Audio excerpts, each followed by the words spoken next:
I have some problem with my microphone here. Sorry.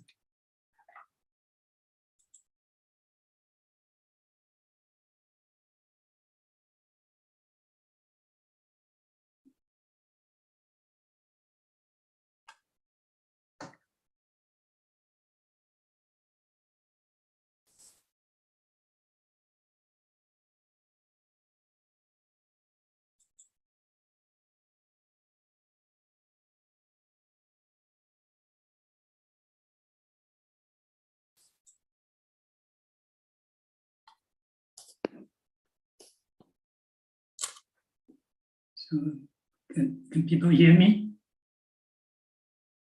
Can you hear me? Yes.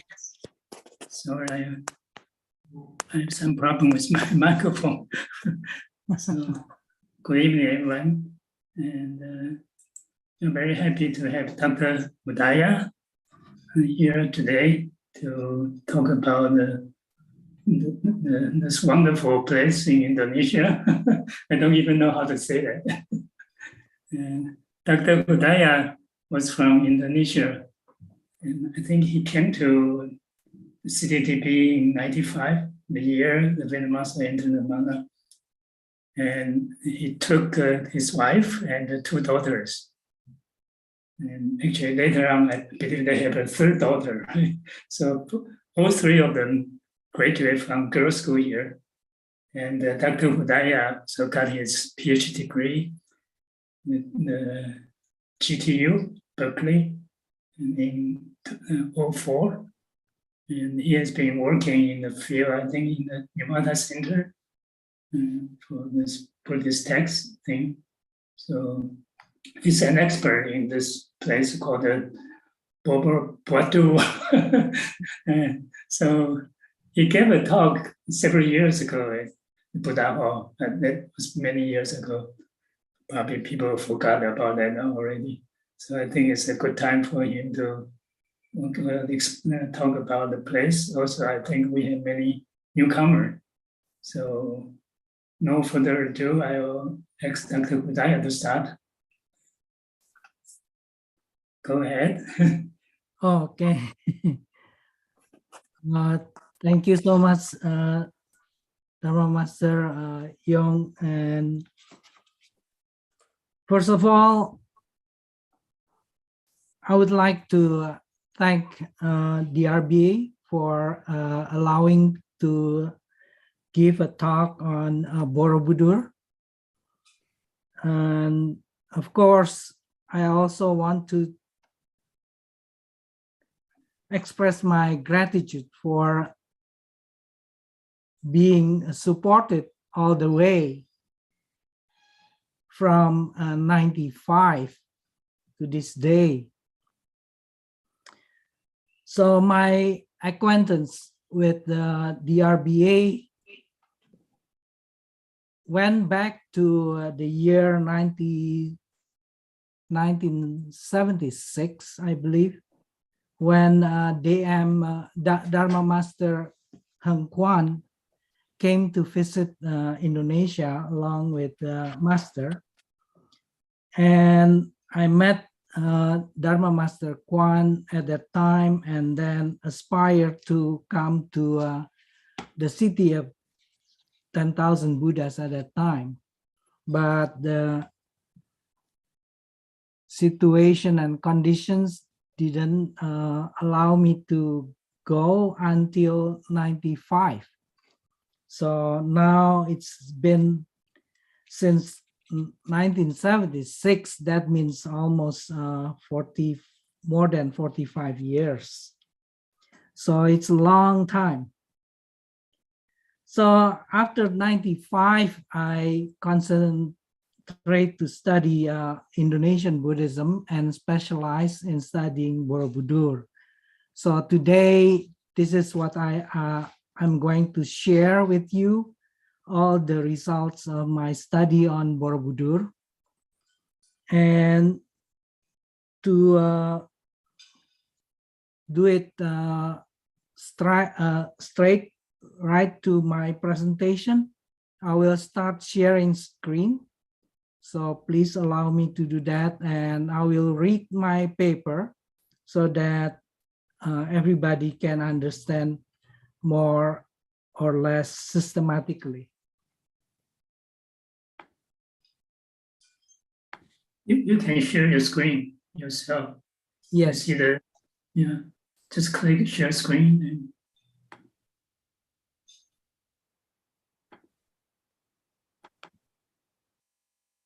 Okay. yeah. Do you see that? Yes. Okay, good.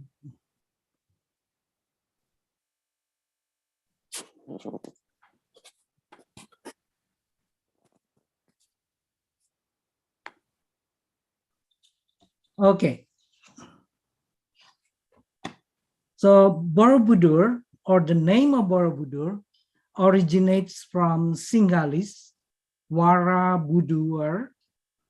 So in Sanskrit, the name is Wara Buddha Rupa. The meaning is an excellent Buddha image. This temple is truly an excellent one. The edifice is meant to be a monastery that heaps all virtues of the Buddha, or a heap of Dharma, especially of the foremost true Dharma, which is untold to people by Mandan Buddhas. The unequal Dharma is considered the prime medicine for all diseases of existence. This mandate by King Samaratunga and his daughter,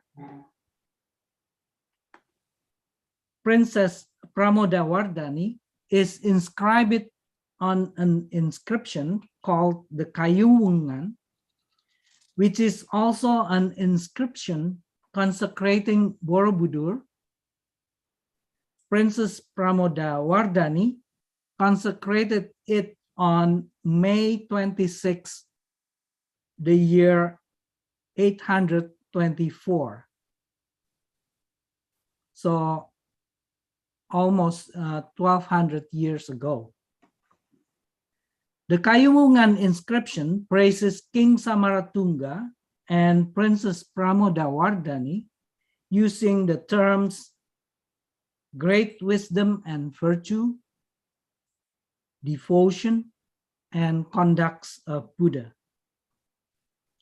The meaning of this term becomes obvious when their elucidation in the Sangyang Kamanikan is examined methodically.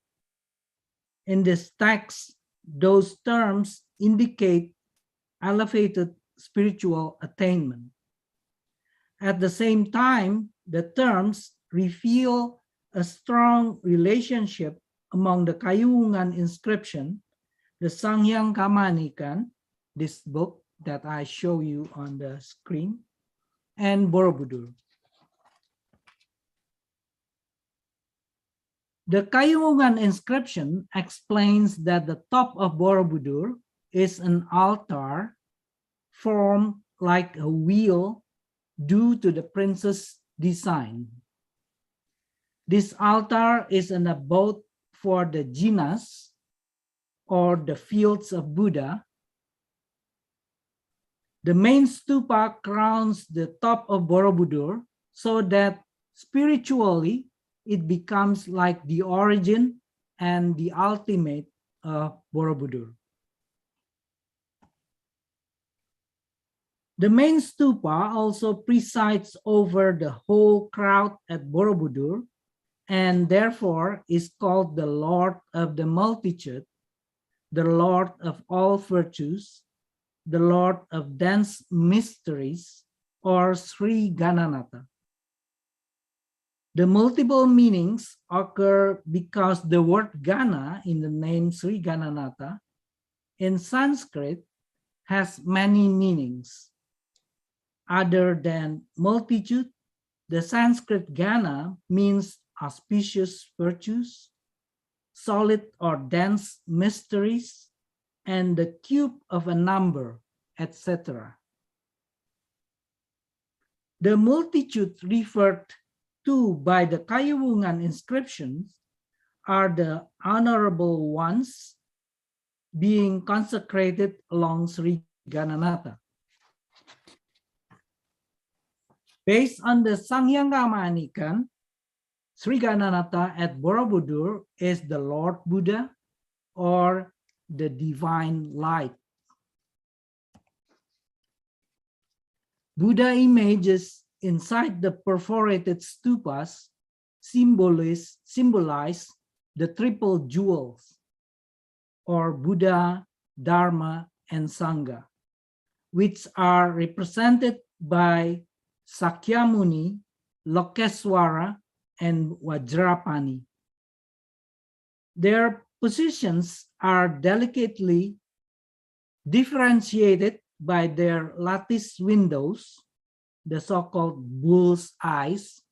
So all the perforation there you see are called the bull's eyes, in the form of diamonds and squares, also square and octagonal poles above the stupa.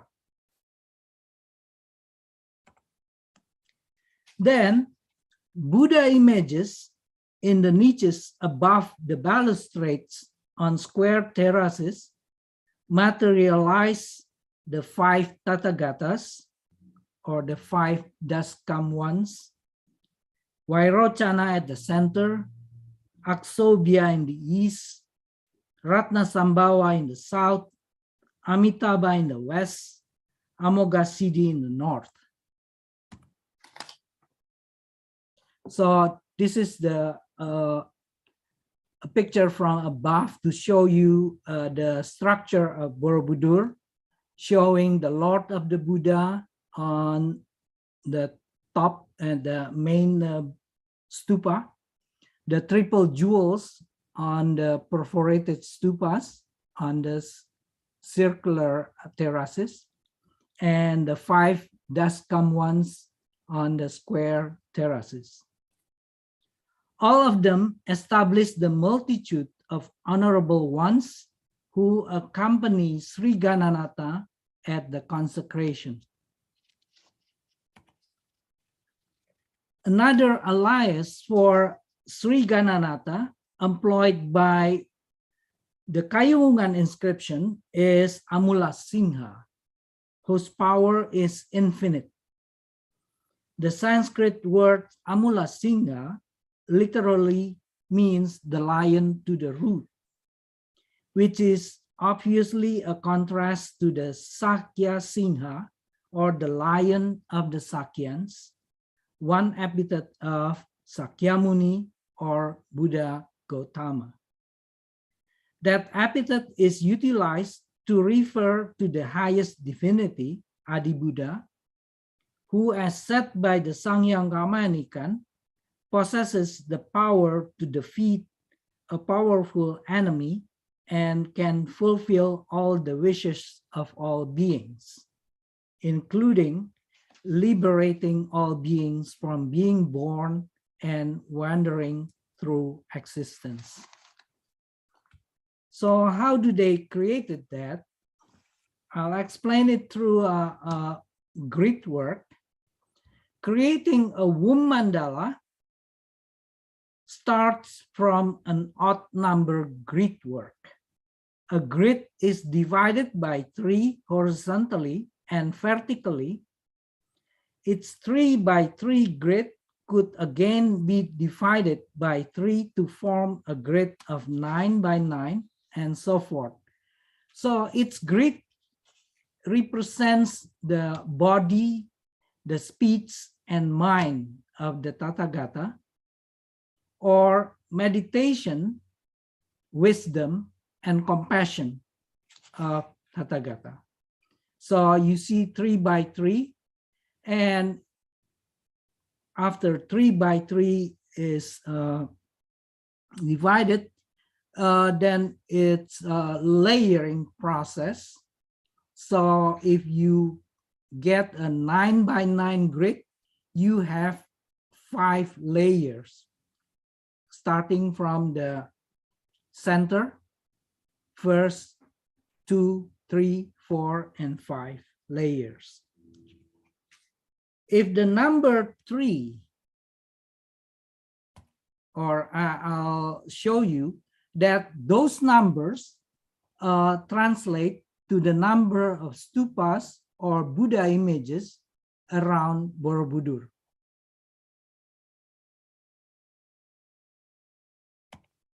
So if a number 3 is raised to the power of 3, the result is 27. When a grid of 27 by 27 is enumerated, the total number of grids is 729.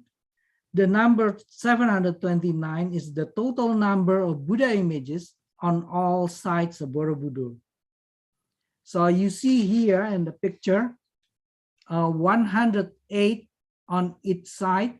So east, south, west, and north has 108 Buddhas.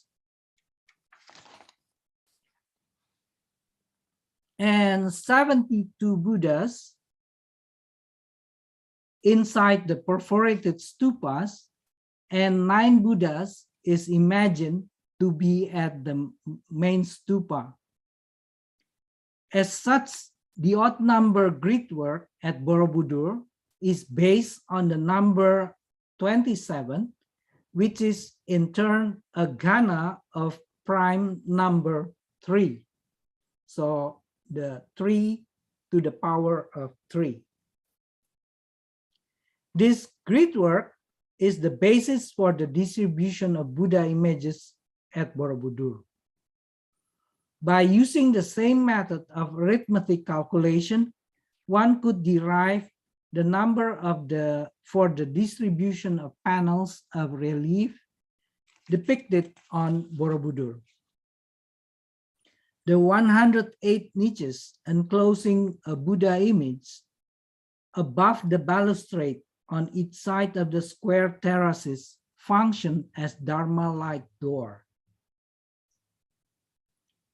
The total for all 4 sides is 432. Like 108, the number 432 is intentionally selected as it may be an abbreviation of a number for a kalpa, which is 4,320,000,000 human years, which according to Hindu cosmological computation equals 1/2 of a Brahma day. In this way, all square terraces arrayed with Buddha images form a band of a kalpa, and in this case, an auspicious kalpa. The band of Buddhas in the Bhadra kalpa encircling the square terraces of this temple marks a unique characteristic of a diamond mandala. Thus, the horizontal plan of Borobudur combines a womb and a diamond mandala. In other words, Borobudur temple is truly an unequal giant 3-dimensional Dharma realm mandala in this world.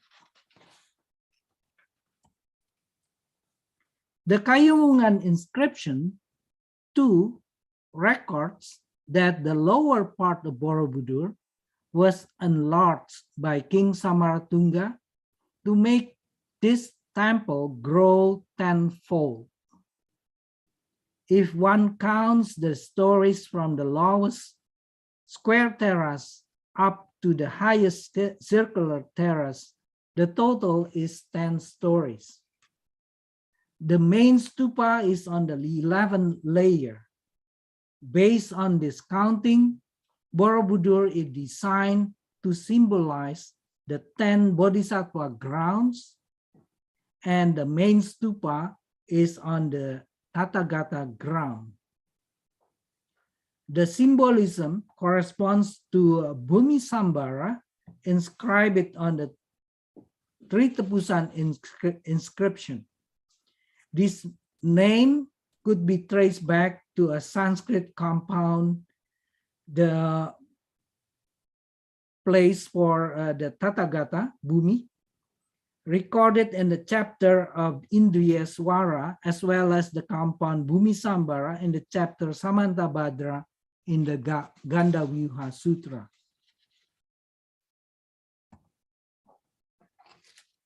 So now we will see the changes on Borobudur when we open some layers. Structural modification mentioned in the Kayuwungan inscription is supported by evidence of changes at the enclosed foot of Borobudur and underneath the circular terraces on top of Borobudur. This is the picture where the changes of abandoned lotus pedestal found at the top of Borobudur on the circular terraces.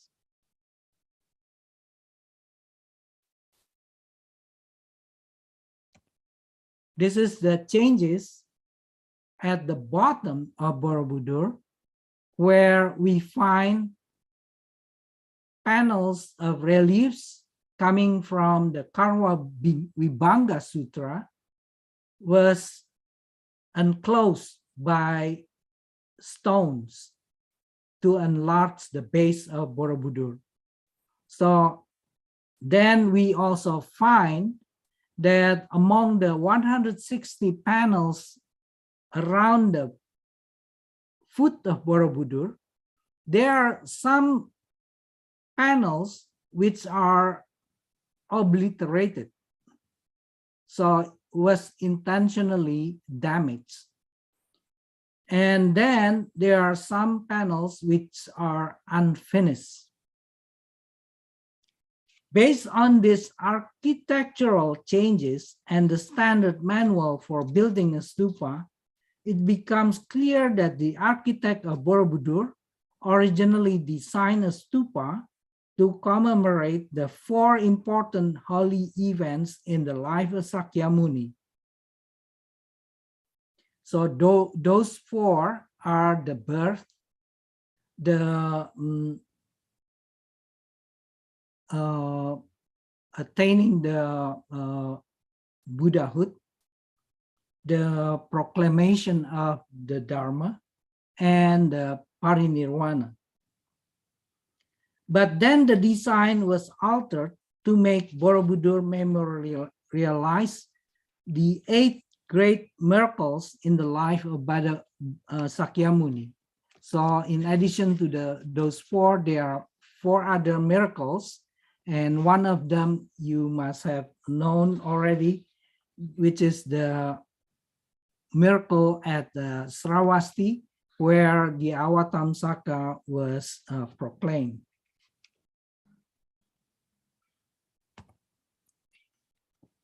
The knowledge and ideas for observing those 8 great miracles are demonstrated by the presence of thousands of votive clay stupikas embedding 8 smaller stupikas on its dome.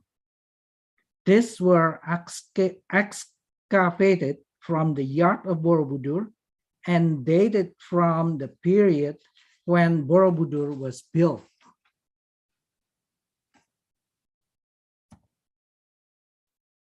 The final practical form of Borobudur results from following the standard manual for constructing 8 great chaityas or temples, while simultaneously incorporating those 8 into a single integrated chaitya, temple, or stupa.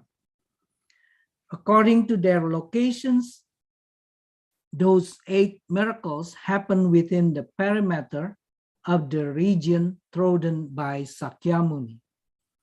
Those 8 locations have become pilgrimage sites for the Buddhists. I show you how they integrated into a single stupa at Borobudur. Later constructions of 8 great chaityas symbolically replaces those 8 faraway physical sites so that they are gathered around a spot and Buddhists could do the pilgrimage without difficulty. The creation of Borobudur allows Buddhists to perform circumambulatory ritual around Borobudur, like doing pilgrimages to the sites where the 8 great miracles occurred in the region trodden by Sakyamuni in the Middle India.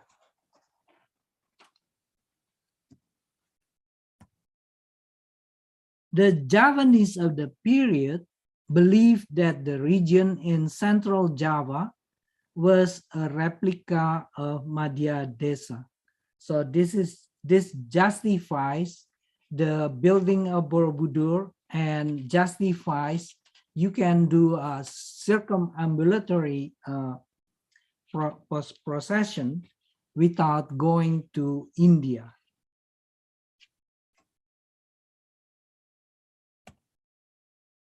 The divine birth narrative on the panel of Lalita Vistara relief displays a double wall instead of a triple penthouse or Kutagara, which is also a vehicle for the Bodhisattva to descend from the Tusita heaven, enter and stay inside the womb of his mother.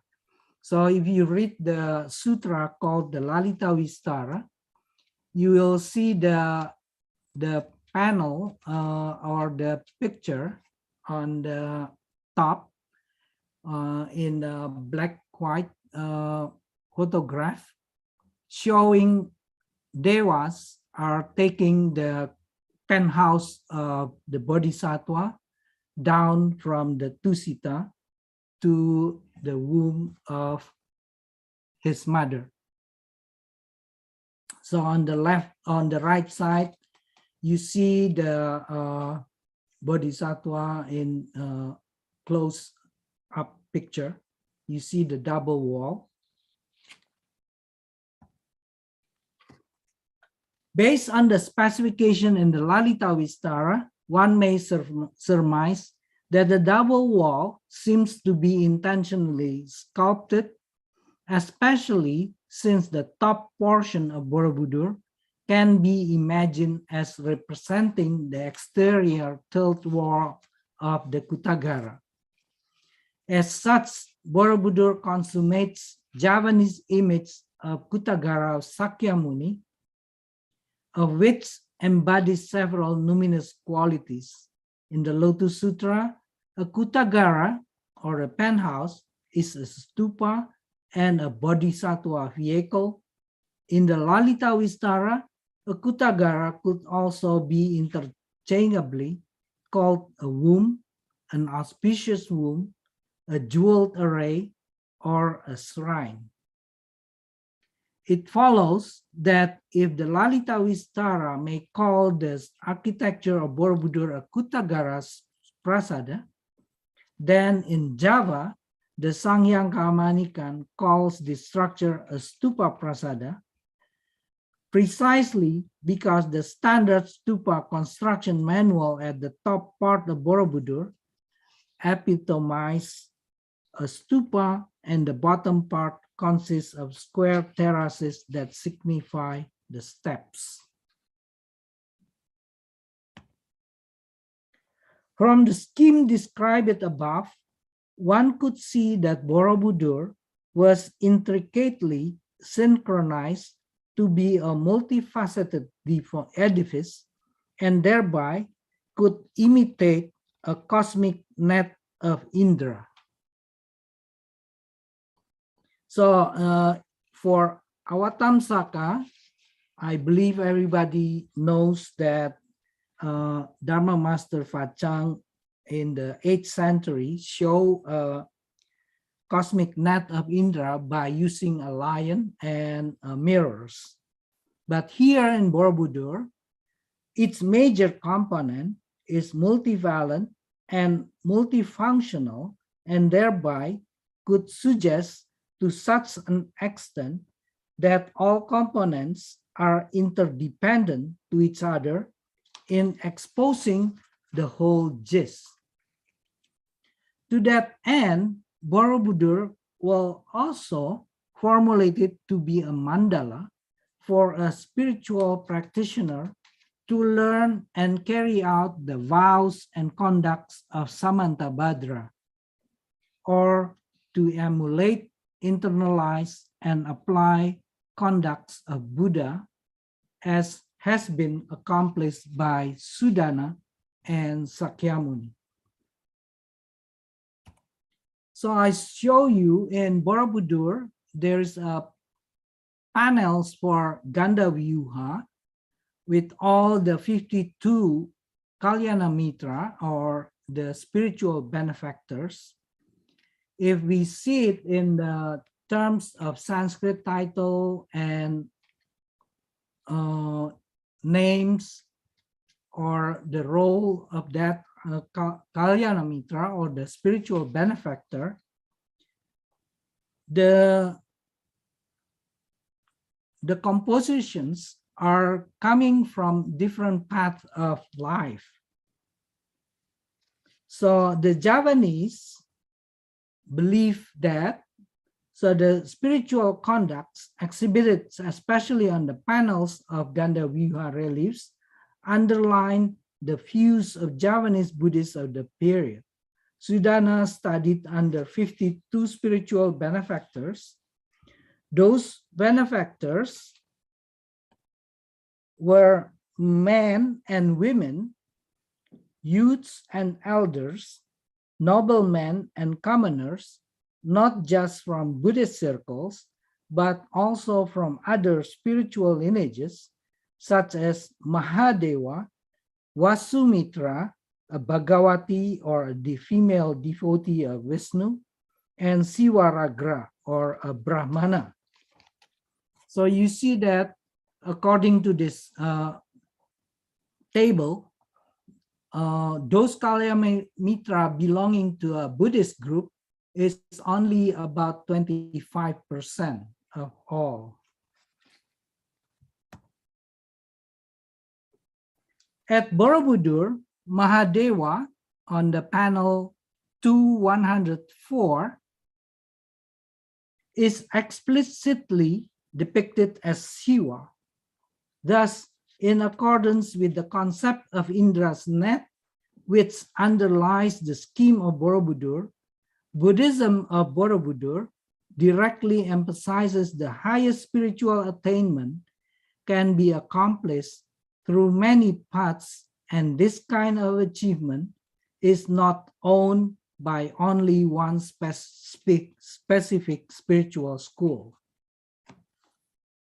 So I show you here the picture of Shiva on 104, on Bhagavati Vasumitra, the devotee of Vishnu, on the panel 91, and panel 70 shows a Brahmana named Sivaragra. The map to walk through the Samantabhadracharya Pranidhana Mandala established at Borobudur is elaborated in the Sangyanga Manikan. By employing this text, a spiritual practitioner could perceive that Borobudur is also a three-dimensional map divulging 4 stages of spiritual paths as described in the Sangyanga Manikan, i.e. the supreme path, the ultimate path, the supreme secret, and the ultimate secret. So here, the lowest square showing the supreme path, and the balustraded showing the ultimate path, and the circular terraces showing the supreme secret and the ultimate secret is on the main stupa. So I show you the correspondences of the paths according to the Sangyanga Manikan, the Avatamsaka, and the Theravada school, as well as the rest of the Mahayana.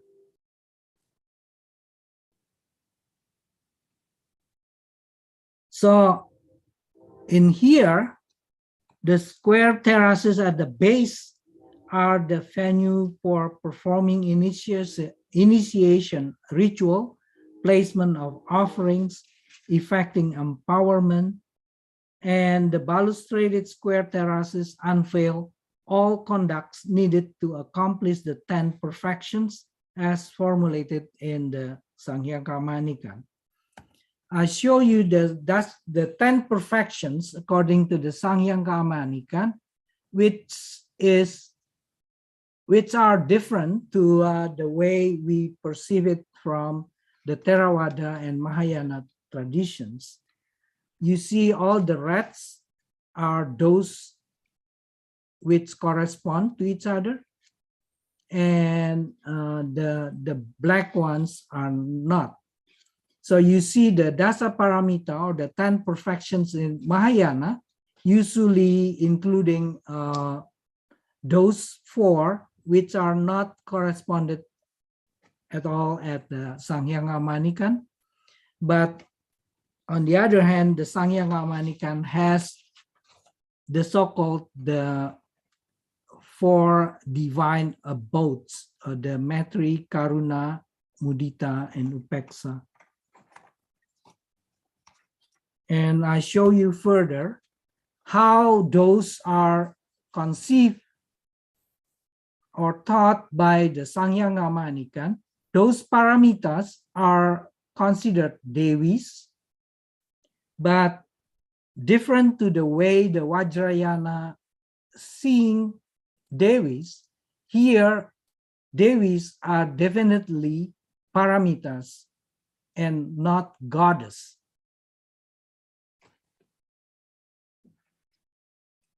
The circular terraces which support the perforated stupas display the condition of a spiritual practitioner beginning to perceive and realize Buddhahood. The main stupa symbolizes the condition of spiritual practitioner of not merely seeing, but also grasping the ultimate secret, or the unequaled supreme Buddha of solid mystery. So on reaching the highest Buddhahood, the Sangyanga Manikan records the epithet Adi-Buddha. The presence of the unfinished Buddha image inside the main stupa manifests the condition of a Yogiswara reaching the realization of Adi-Buddha.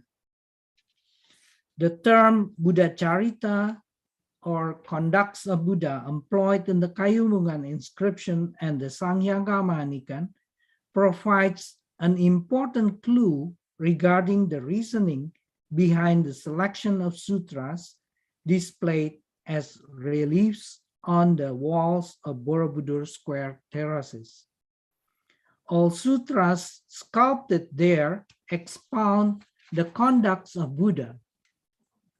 This exposition is summarized in 10 great vows of Samantabhadra.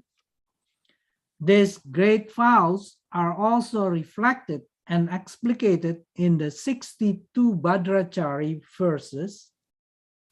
All these verses are presented on 72 panels of Bhadrachari reliefs at the main wall inside the corridor of the 4th balustraded square terrace of Borobudur. As suggested by the last panel, on the main wall inside the corridor of the 3rd balustraded square terrace, just before one ascending to the 4th floor, the panels of Bhadrachari reliefs conclude the exposition for all series of conducts of Buddhas demonstrated earlier. So I'll show you, this is coming from the Bhadrachari. You see here panel 12 showing the Anuttara Puja or the supreme worship. And the next panel showing the liberating lives. You see all the animals being liberated, those coming from the water, going to a pond, those coming from the forest, going to the wilds. For a spiritual practitioner, the Bhadrachari serves not only as a benchmark for conducts and vows, but also a source for comprehending 7 components of unsurpassed worships. The liturgy for this Anuttara Puja is preserved in the Balinese living tradition. As documented in the Bhadrachari as well as the liturgy of Anuttara Puja, those 7 components are paying homage, praising, confessing, pleasing, asking for instructions, entreating, and transferring merits.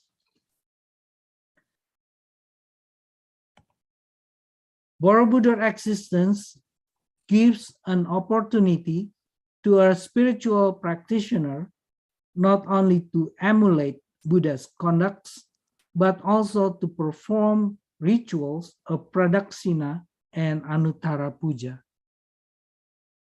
Embodying and applying conducts of Buddha as well as performing rituals before Borobudur are a few doors out of 84,000 Dharma doors taught by Sakyamuni to spiritual practitioners to attain the unexcelled perfect enlightenment. Thank you.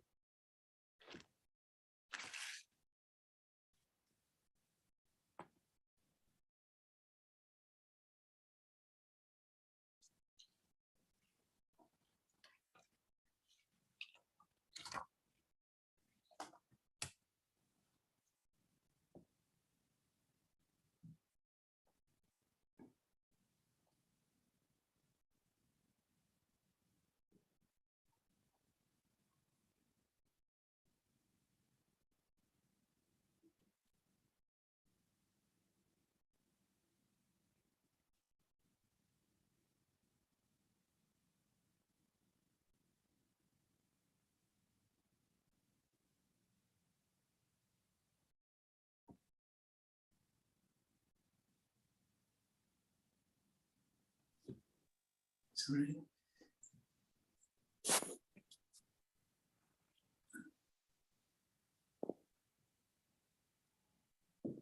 Sorry, I was muted.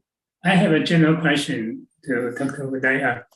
Because with such a great structure, we can tell that Buddhism was very prosperous at that time in Indonesia. What happened to Buddhism after that? It was absorbed by people in different kind of cultural aspects. So it does not really die out, but you can feel the spirit of Buddhism inside the people's behavior.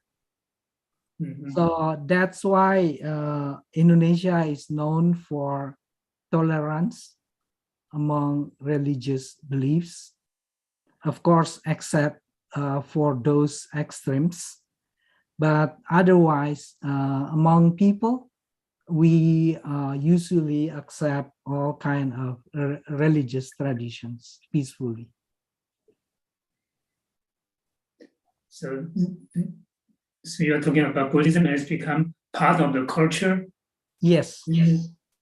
And not only that, actually, I didn't show you, but the Indonesian emblem or Maybe I can share you a little bit here again.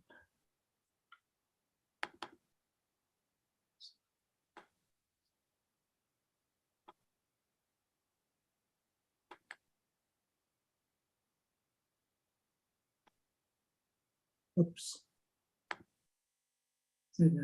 Let me do it again. The pamper. Do you see this? Yes, yes.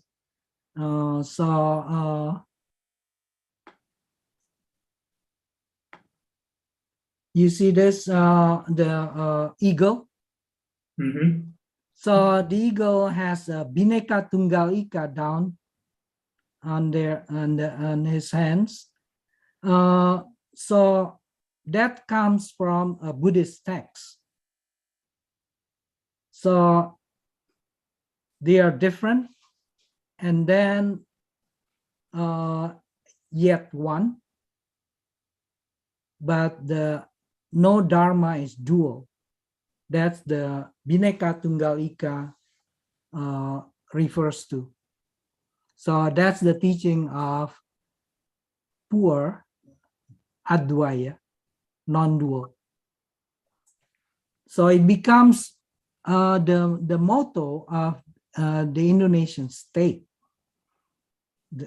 governing. So it doesn't go away. It goes to the very principle of religious life in Indonesia. Mm-hmm. The Indonesia Airlines also has a symbol of what kind of spirit, right? I'm sorry? The Indonesia Airlines has a symbol of a Buddhist spirit, something like that. Oh, the Garuda Airlines?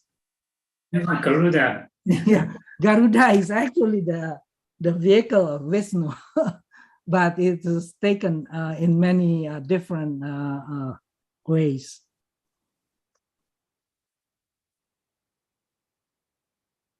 Ellen has a question. Ellen Nicholson, is the mandala used now by many sangha for puja and other ceremonial practices? Yes, in fact, the last February, the president of Indonesia, or actually the process going back to a year or two, but it's already declared as the center for Buddhist, as a Buddhist temple for the world. So Indonesia is now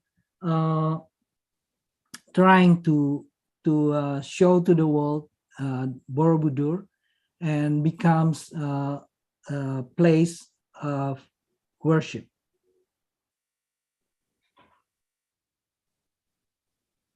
So it is, to answer Alan. Do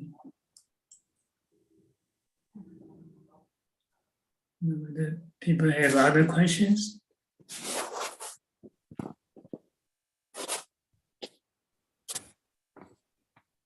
I'm still interested in the history part. When did the Muslims come to Indonesia? The Master Hua, maybe Dharma Master Shun should be able to tell us exactly the year, but I met only Dharma Master Heng Guan at that time. What about Muslims? I mean, Muslims? The Muslims? Yeah, Muslims are now becoming the majority in Indonesia, but Buddhists are a minority. But probably in terms of population, because Indonesia has 270 over millions of people, in terms of the number of Buddhists in Indonesia, maybe it's quite big in the absolute numbers. And other than that, the monasteries around Indonesia, after the first Indonesian Buddhist monk, Ashin Jinarakita, established Buddhism in 1950s.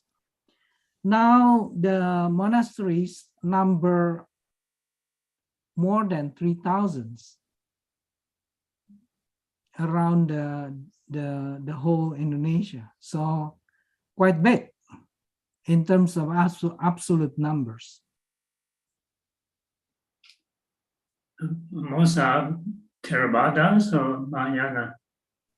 All kinds. Guys. All kinds are available, depending on which one you want to use or choose. So Monica has a question following the discussion. When did the switch happen that Muslim took over Buddhist population? In big way, probably around the 15th, 16th centuries. So only about what, 5 centuries? The last 5 centuries, yes.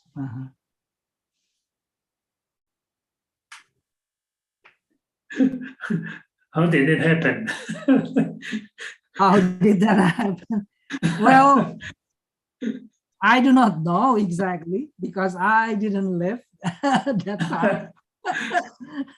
But my guess, the Buddhism, as I show you already in my presentations, have a lot of complicated stuff, teachings, concepts. And I believe the way Muslim being presented to the people at that time, and especially for the people around the outer part of the islands, on the seasides, they are people who are easily moved to simpler things. So as you know, one of the main features of Islam, I'm not an expert on Islam, but I believe the theme, if you follow 5 times prayers during the day, then that's sufficient. But for Buddhists, even if you go to the Buddha hall all the time, it is not. So I think Buddhism has many things to explain how they become so complicated, or how they can be assimilated into daily lives. So I don't think at this point, even to many more years, if Buddha is still being complicated, I don't think they're going to be spread to everywhere easily. I think same thing happening in other area of the world, right? It's not just correct. Indonesia, Afghanistan, all those places. That's correct. That's correct. So easy teaching or easy practice is the way to go, and easily absorbed in the daily life. But Buddhism is not. So that's why we have a lot of problems. We are too profound, I guess. Damas Khalil has a question. What language are the sutras found in Indonesia? I'm sorry? What language the sutras were found in Indonesia? now, after so many years, the translations already going very very good, meaning almost all the Pali canon, I believe, already translated, or the majority, and many big Mahayana sutras already translated into Indonesian as well. So there are quite a lot of projects going on. You mean the original sutra found in Yes, Indonesia? yes, going to Indonesian. So there's some message saying the Venom Master went to Indonesia in 86. Yeah, I believe probably correct, but Dharma Master Heng Kuan came earlier, 76. Okay. Then the Master Heng Yin said that your wife translated the Earth Sutra. Yes, that's right. There's another question, not quite sure what it means. What she means. Is that some cultural shock between Buddhists and local residents? I think she probably No, mean that are there any cultural differences between no, Buddhists and I don't local? think so.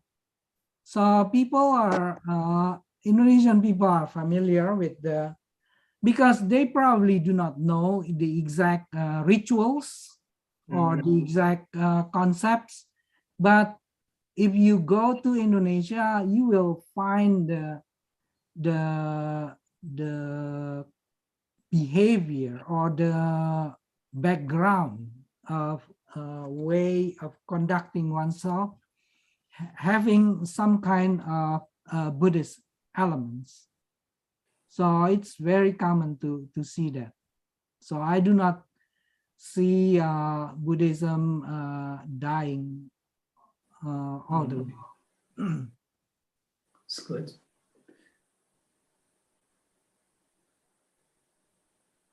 My mother used to have an Indonesian caretaker, and I didn't feel good.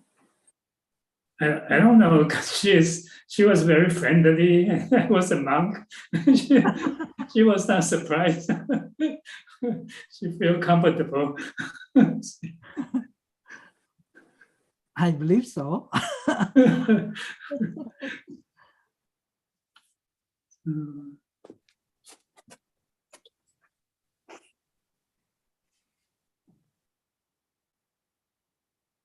People have any other questions? Maybe I can. So the most convenience to ask about language. What language were the sutras found in the 8th century? Sanskrit. Sanskrit? And some are translated into the Javanese, old Javanese, the local dialect of Java, old Javanese, and some in Sumatra, in old Malay. So the root language, the Malaysian. So yeah, to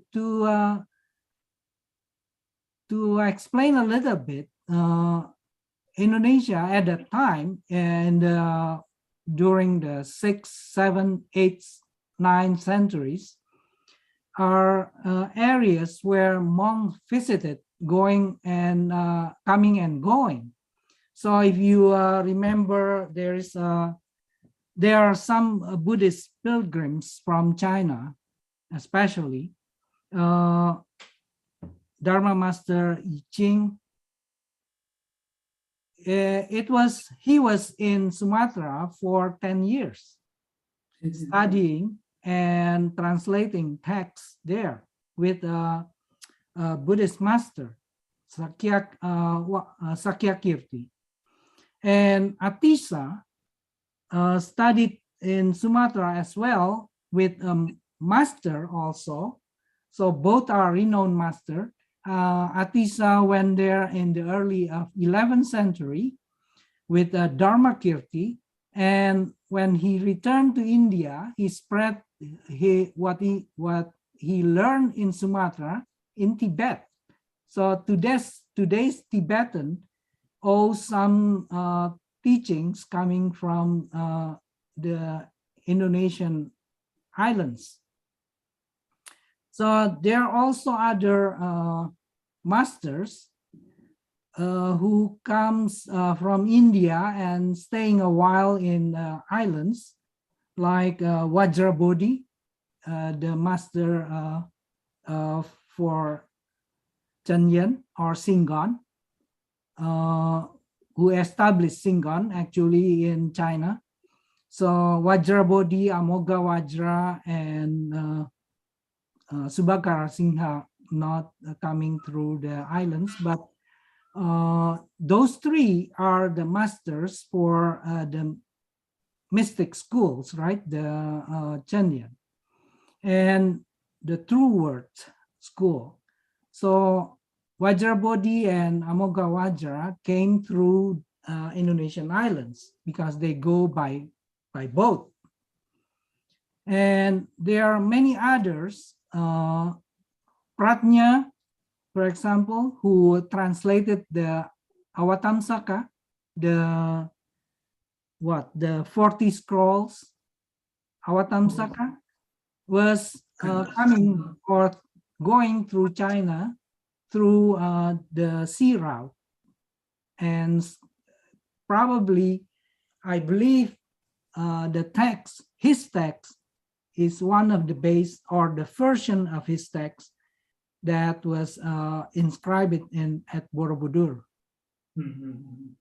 So they are also the disciple of Amoga Vajra is Wiko, and Wiko has Kukai in Japan establishing Singon, and his other disciple is a Javanese monk named Pian Hong.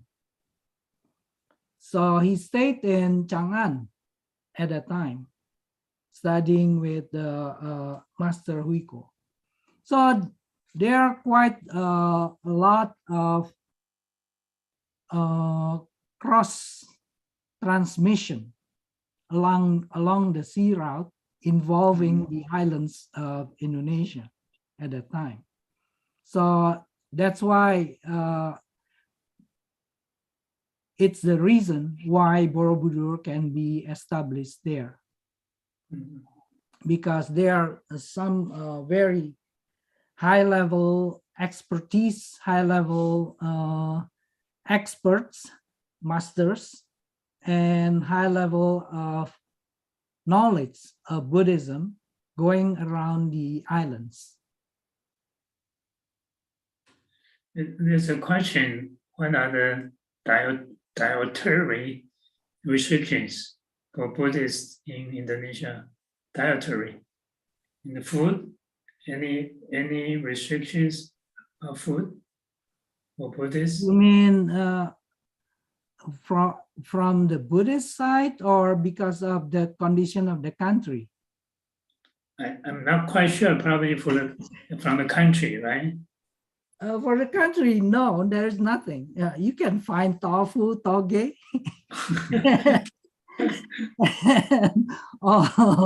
all the vegetarian stuff, and of course, for the Theravadans, they do not usually have vegetarian diets, so they can find anything over there. But vegetarians are common as well. Mm-hmm. But Muslims don't eat pork, is it correct? That's correct. But those who eat pork, they eat pork. Porks are available too. What's the reason that they don't eat pork? That's something that I do not know. You have to ask the Muslims for that. I should have asked my mother's caretaker. That's right. She ate vegetarian food when I was home.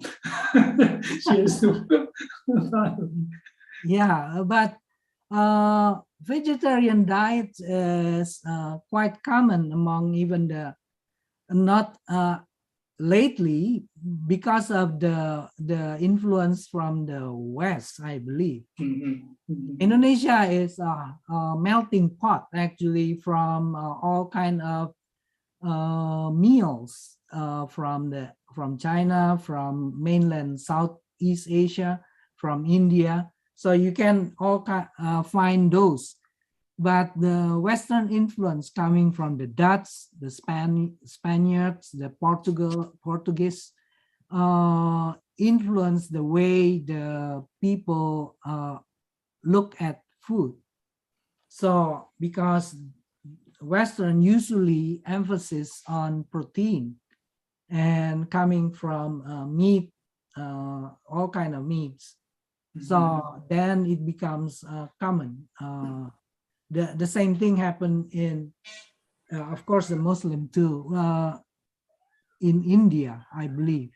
So vegetarian is the way of common people, but in India, because or due to influence from outside, meat eating becomes something added into the culture. Is Indonesia open to visitors now? Yeah, they are. They are open. Yeah. So now they open. If people want to visit Borobudor, how are they going there? Where they have right to? They can now the nearest airport is Yogyakarta, not Jakarta. It's in central Java. It's called Yogyakarta, and you can. It is an international airport, but I'm not sure if all international airlines going there. But at least you can go to Jakarta first and then go to Yogyakarta, either by plane, by train, by vehicle, motor vehicle. How far away from Jakarta? Driving may take 8 hours, maybe. 8 hours? That's very far. Yeah, that's quite far. But by plane, it's only one hour from Jakarta. I mean, it's almost like a distance between LA and San Francisco, right? About that distance. Yeah. So when is the best time to visit? That's a question. Well, it's a monsoon. So I used to live there for so many years, 40 years before. But now when I go back, I feel very I scared because it's humid and hot. Yeah. So it's tropical country. So you are just be prepared for a hot and humid condition. As long as you can stand the hot temperature and humidity, very high humidity, then it's all right. Anytime it's fine. It's no season. There's no season there. Right? Yeah, it's only rainy season and hot season. That's it. Anyway, so if people don't have other questions, let me see. There's another question coming up. Are any of the original ancient rituals or cemeteries ceremonies still performed in Indonesia? Yes, in fact, Bali is the repository for the ancient rituals, liturgies, and ceremonies. So I mentioned in the talk earlier, the supreme worship, it's called the Anuttara Puja. The Sanskrit liturgy is preserved in Bali. So now, as Borobudur becomes the center for Buddhist worship for all over the world, I mean, for everybody in the world as Buddhists, you can go doing worship at Borobudur. Then we try to revive those ceremonies. So we started with the collection of rituals or liturgies, and we found a number of liturgies that fit with the Borobudur.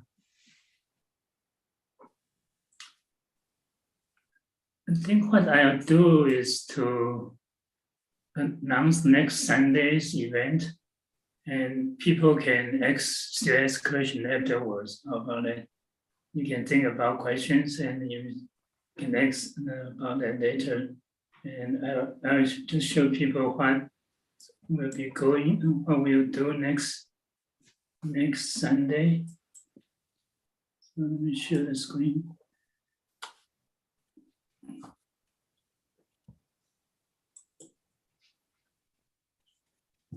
Next Sunday, we are going to do something very different. So I'm going to show a DVD. And this DVD is a documentary. It's a record of 3 terminal patients in their final days.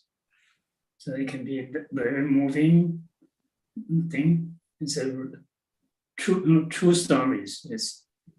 And this is going to be in Mandarin.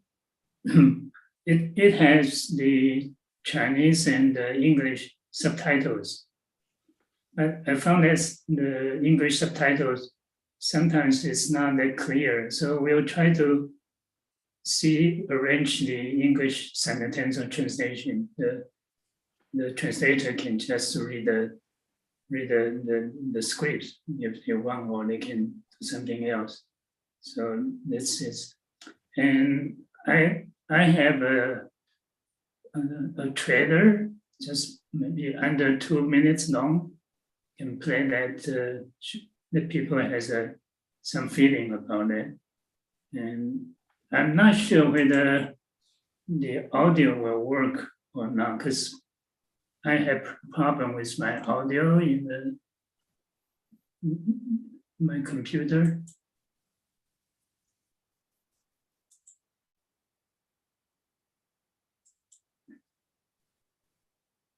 So if you don't,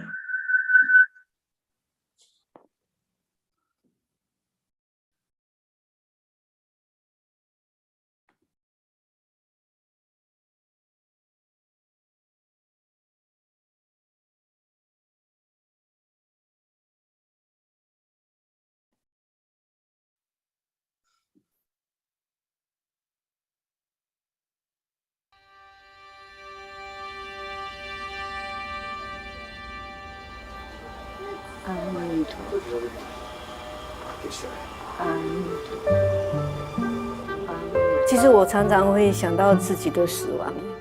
当我面临到最后那一刻，我也会希望我旁边有人懂。现在状况很糟，我们要做一点准备。只要儿子女儿师傅都在，你就不怕了，对不对？你很勇敢呢。你再一下下就好了。临终的时候，心事状态是非常混乱的。到底病人的灵性需求是什么？我们怎么帮忙？对许多人来讲，我这一辈子最重要去证明我是值得被爱的。我该爱的，我该对不起的，觉得一切都忏悔了。但是妈妈现在要去旅行了，不能带你去。爸爸说，你们想念他的时候，就看天上，他就会眼睛就是星星。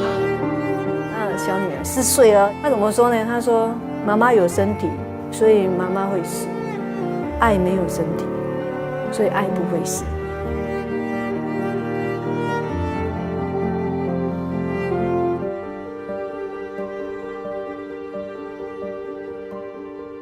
放松，把你的心全然交出去了。好，大家拜拜了。好，拜拜。张大嘴巴啊啊啊啊啊啊啊，圆圆嘴巴哦哦哦。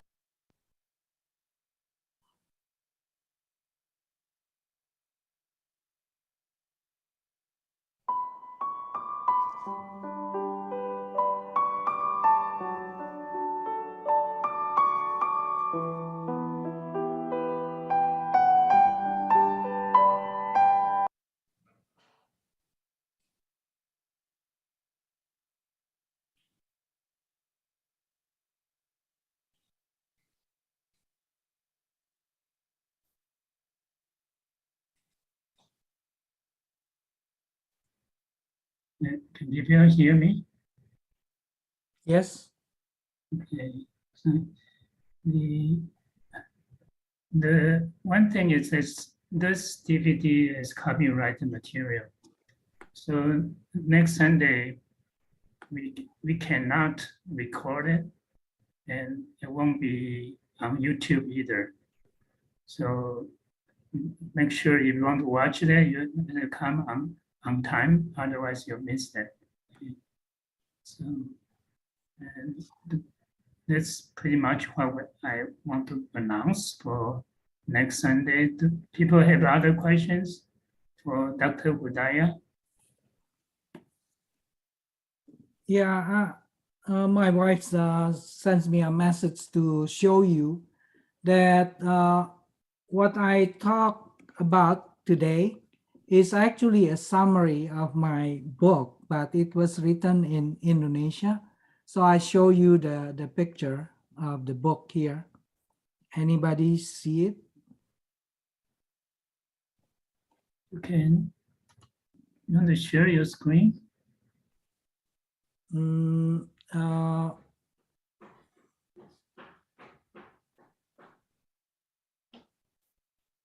can share your screen, right?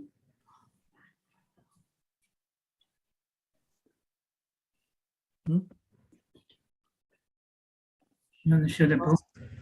Oh, hold on. I have to turn off the background, I guess. We can see you now.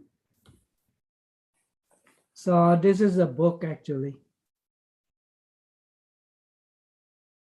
But it was written in Indonesia. So nobody can read it, right? Well, anyway, I just want to share with you. You want to translate it into English? Well, maybe next time.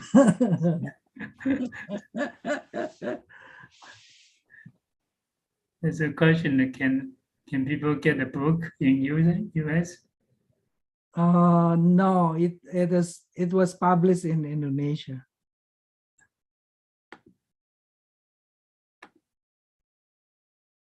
Yeah.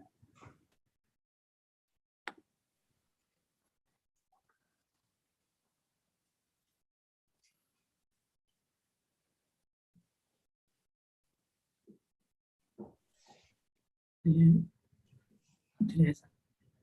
Thank you very much, Hudaya. It's a wonderful talk. And so we'll dedicate merit on it.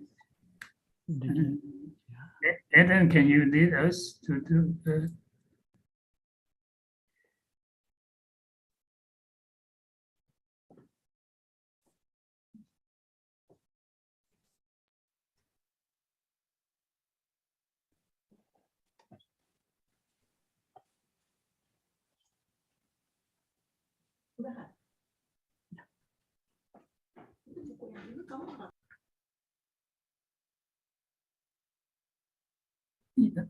Adam, you have to come out from the translation role, right? We can't hear you. So there's no, I don't think there's translation anymore.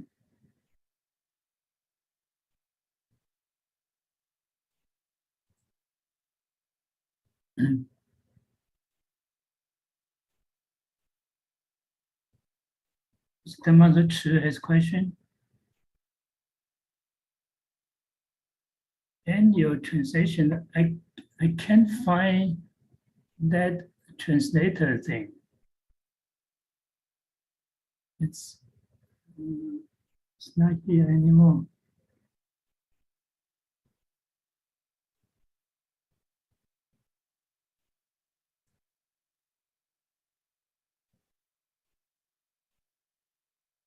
Yeah, I will just. I think Thomas has some question, and I want to unmute.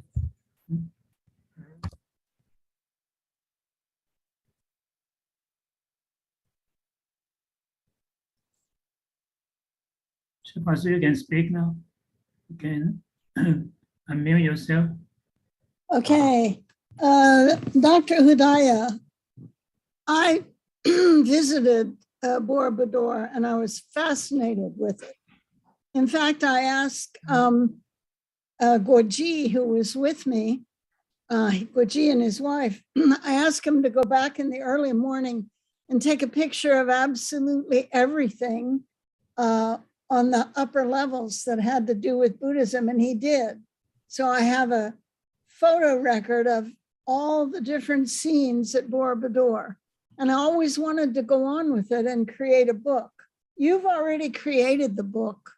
And so I do not, 不过你已经写了一本书。Sorry. Okay, so I'm saying to you, it is very important in my eyes that you get that book translated into English, and not only English, but perhaps Chinese. So somebody here was asking you about what dialect it is. So maybe that person could help. I think it's your duty to get that translated so that more people can know, because Borobudor is such an extraordinary place. Amitofo. Thank you so much for the amateur for the comments and the suggestion. Yeah, in fact, I'm planning to do that. And what I give as a talk, the paper that I read today actually is going to be presented. I'm trying to go back to Indonesia sometime this year. And I hope it can be some kind of leaflet so that anybody visited Borobudur at least has some glimpse of the meaning of the edifice. And if you allow me, if you have a translation of Chinese and Vietnamese, as that's what I heard from Dharma Master Yin, that it's being already translated into Chinese and Vietnamese. Maybe I can, if I have the chance to get a copy from you, then I will take it also to Indonesia and make the same leaflet.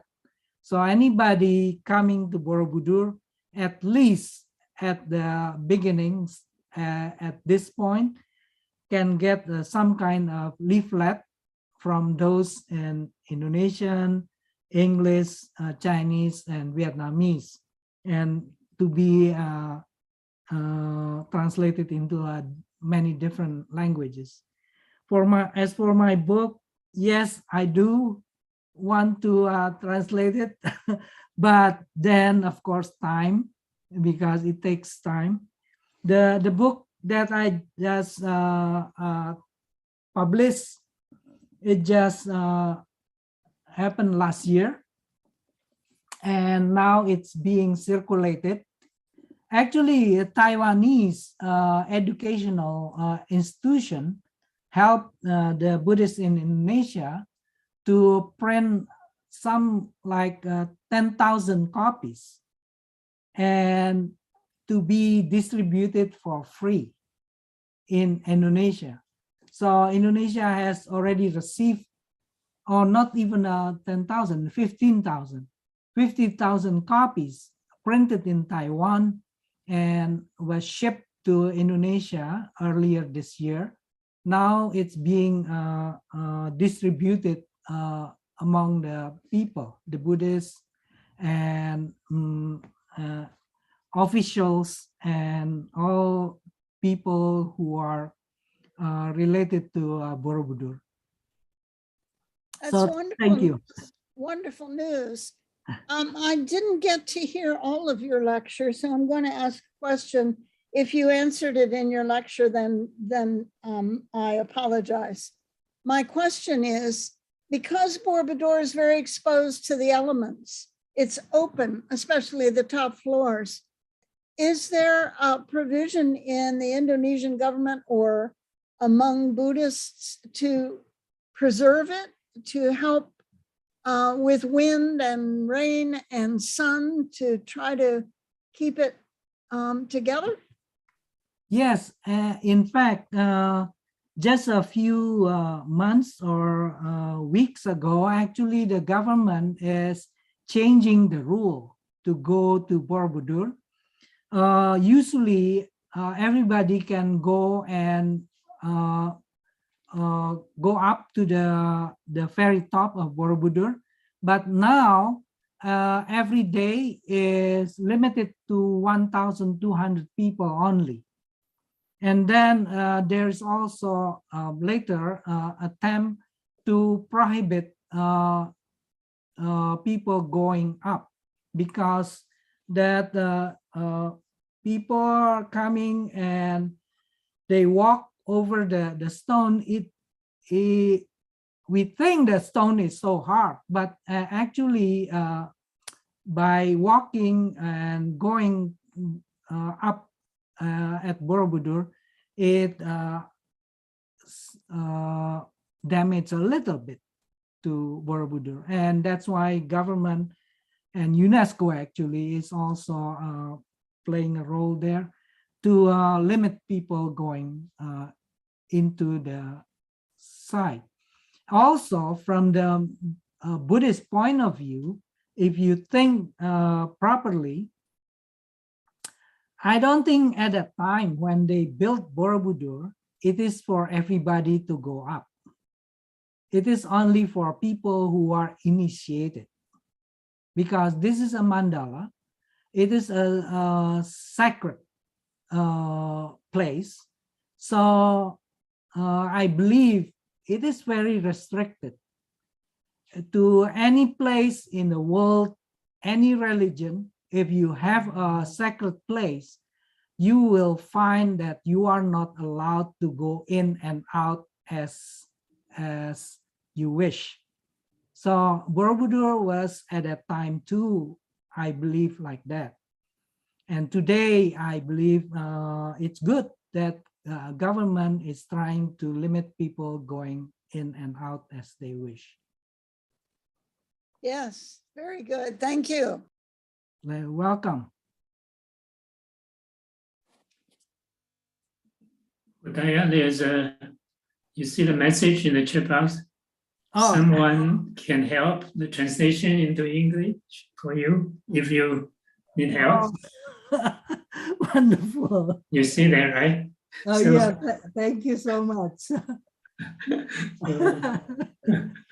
It's good. Well, how can I get hold of that?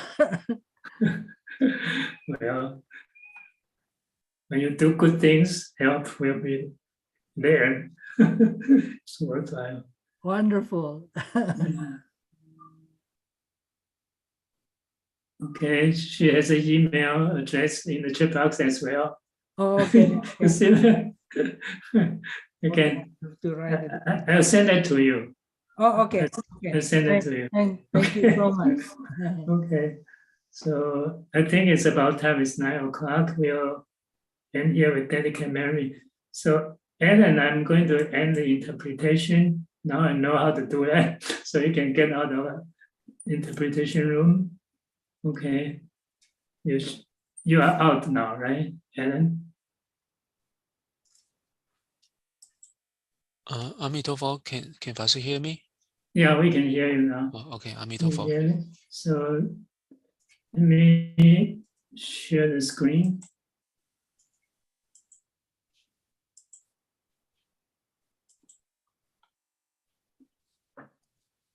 Okay. Anytime when you are ready. Amitabha. May love Mary from this practice adorn all the Buddha's lands, repay the kindness from above, and rescue those in paths below.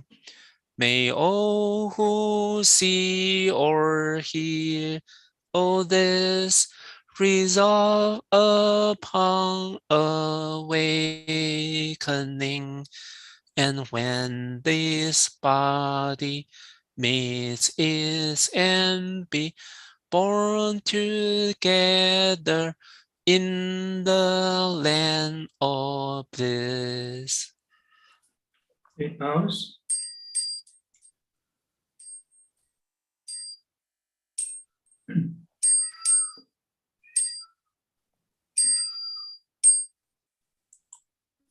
In respect to the Venerable Master.